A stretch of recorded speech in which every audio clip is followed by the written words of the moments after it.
வணக்கம். செய்திகள் வாசிப்பது பிரியா. அனுமதி இல்லாமல் வைக்கப்பட்டுள்ள டிஜிட்டல் போர்டு உடனே அப்புறப்படுத்த வேண்டும். பிஜேபி மாநகராட்சி ஆணையரிடம் புகார் நடவடிக்கை எடுக்குமா மாநகராட்சி? தமிழகத்தில் கடந்த மாதம் நடைபெற்ற சட்டமன்ற தேர்தலில் தமிழக வெற்றிக் கழகம் தமிழகத்தில் ஆட்சி பிடித்தது.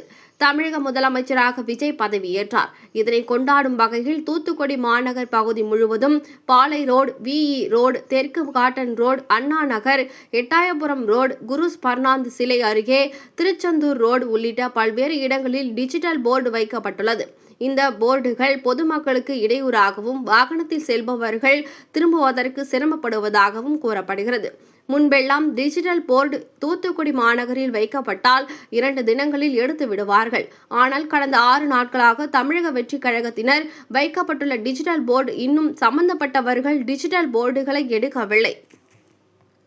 ஆகையால் மாநகராட்சியில் அனுமதி இல்லாமல் பொதுமக்களுக்கு இடையூறாக வைக்கப்பட்டுள்ள டிஜிட்டல் போர்டுகளை மாநகராட்சி நிர்வாகம் உடனடியாக அப்புறப்படுத்த வேண்டும் என்று பாரதிய ஜனதா கட்சியின் கிழக்கு மண்டல தலைவர் ராஜேஷ் கனி தலைமையில் மாநகராட்சி ஆணையரிடம் புகார் அளித்துள்ளனர்.